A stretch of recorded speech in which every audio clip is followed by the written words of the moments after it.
Hello everyone, this is Rick and welcome to Astralclub. This is interview with the Mantis Beings. Before we get into it, just want to mention a few things. Patreon. If you'd like to support Astral Club, you can certainly do so on Patreon. When you join, you get a chat function, talk with everyone else, a direct mail, talk to me, advanced podcasts, and a link is in the description. Next up, astral projection lessons. If you'd like a lesson to learn how to astral project, be very happy to work with you. Work with folks now all over the world. And we've had some good success. If that sounds of interest to you, just go to the description and there's an email there. Just ask for more information. And lastly, just want to talk about playlists. Don't forget, we've got playlists like aliens, for instance. We've got the Astral Guide School. We've got Planet Haven. We've got Astral Club just in general, and some other ones that you may want to check out. There might be some episodes there that you've missed. Okay, let's get into it.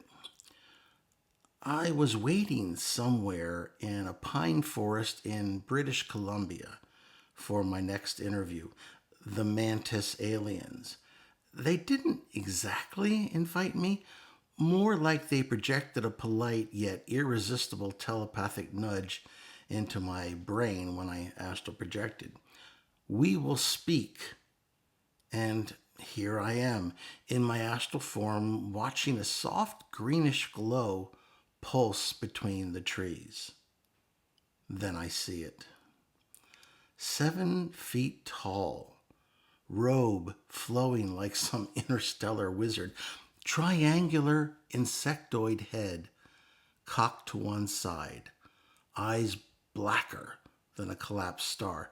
Behind it, two smaller grays shuffle like interns waiting for the boss's signal. A cold wave of atavistic fear hit me hard. I experienced an instinctive mammalian revulsion of insects.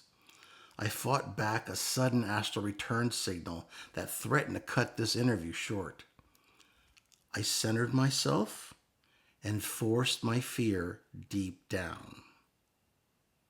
Thanks for taking time from your busy schedule of genetic experiments and planetary doom warnings to chat, I began.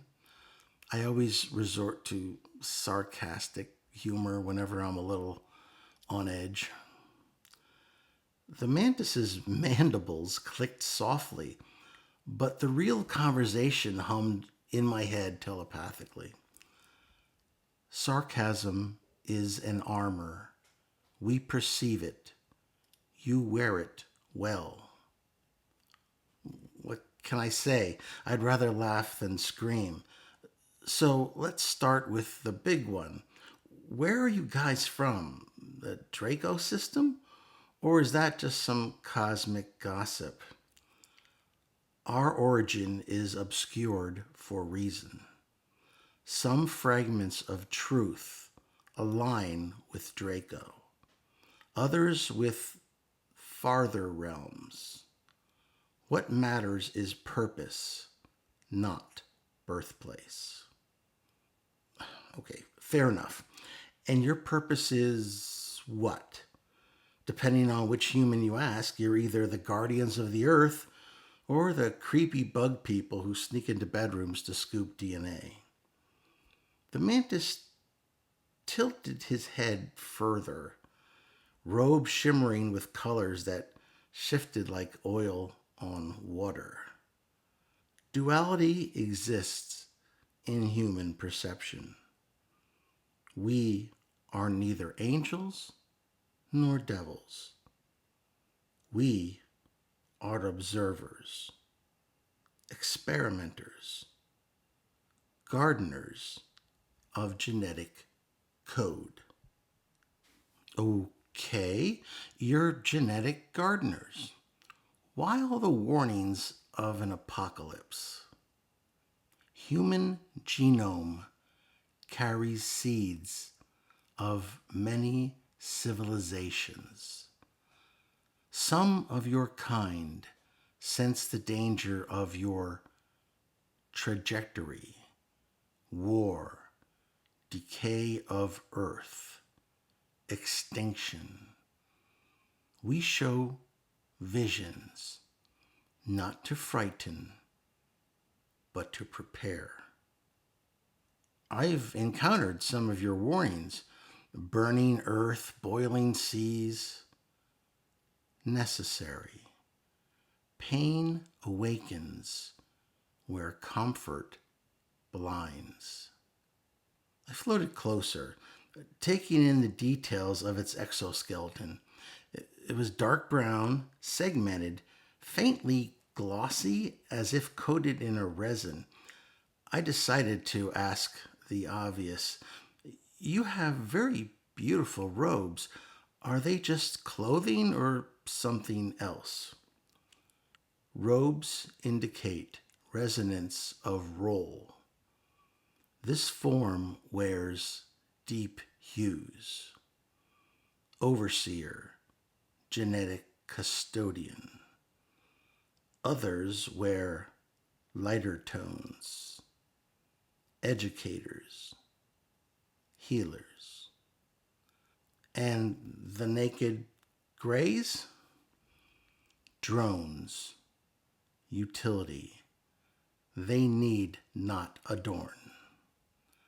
The mantis stepped closer, its eyes locking into mine with unnerving intensity.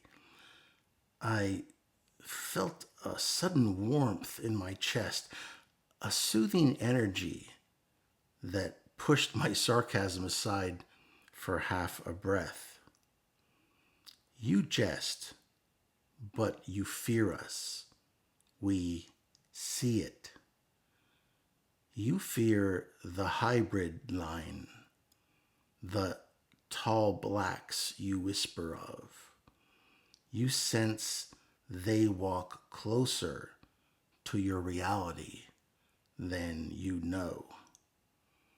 For anyone who hasn't heard about the quote-unquote tall blacks, they are supposed to be a hybrid species, which is some sort of experiment between mantis and perhaps other alien DNA, or a mixture thereof, and human DNA.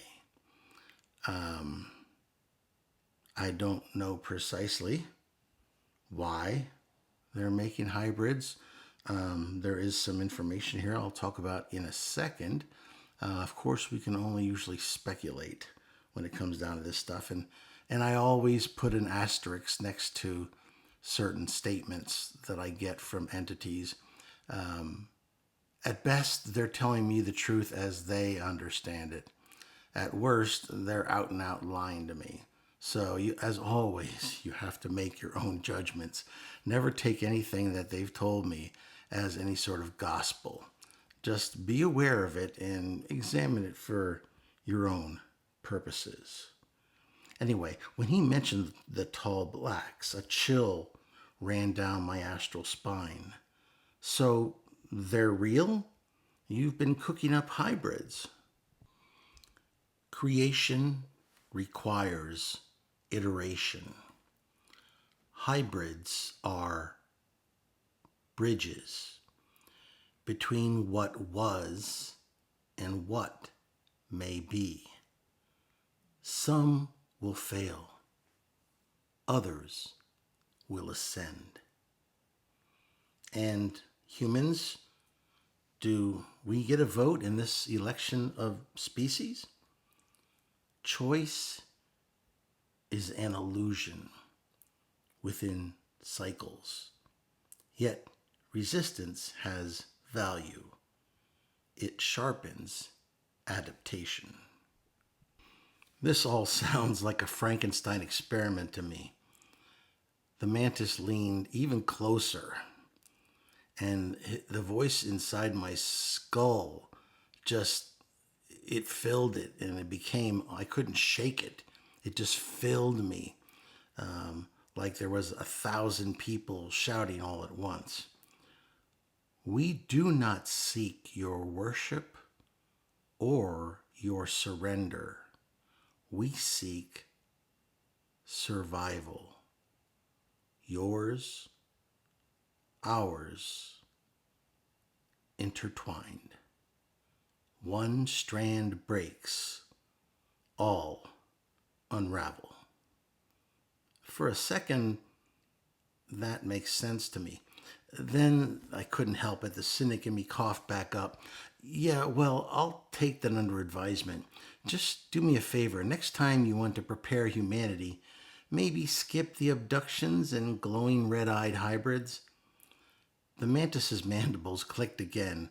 It almost sounded like amusement to me, and I wonder if I kind of got him. Humor protects you. Keep it. You will need it when the veils thin. Before I could ask him more about what do you mean by the veils thinning, the forest light dimmed. The grays vanished like shadows pulled back under a door. The mantis lingered a little bit longer, but then he dissolved into shimmering air, leaving me alone in the pines. I think I can still feel the echo of its telepathic touch in my head, equal parts comfort and dread.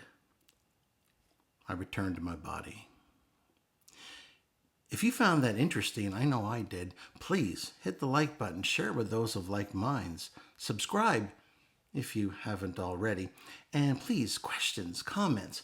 Have you ever encountered these mantis beings, in the physical or in your dreams, or perhaps when you're astral projecting, or just reading about them? I'd love to hear what you have to say.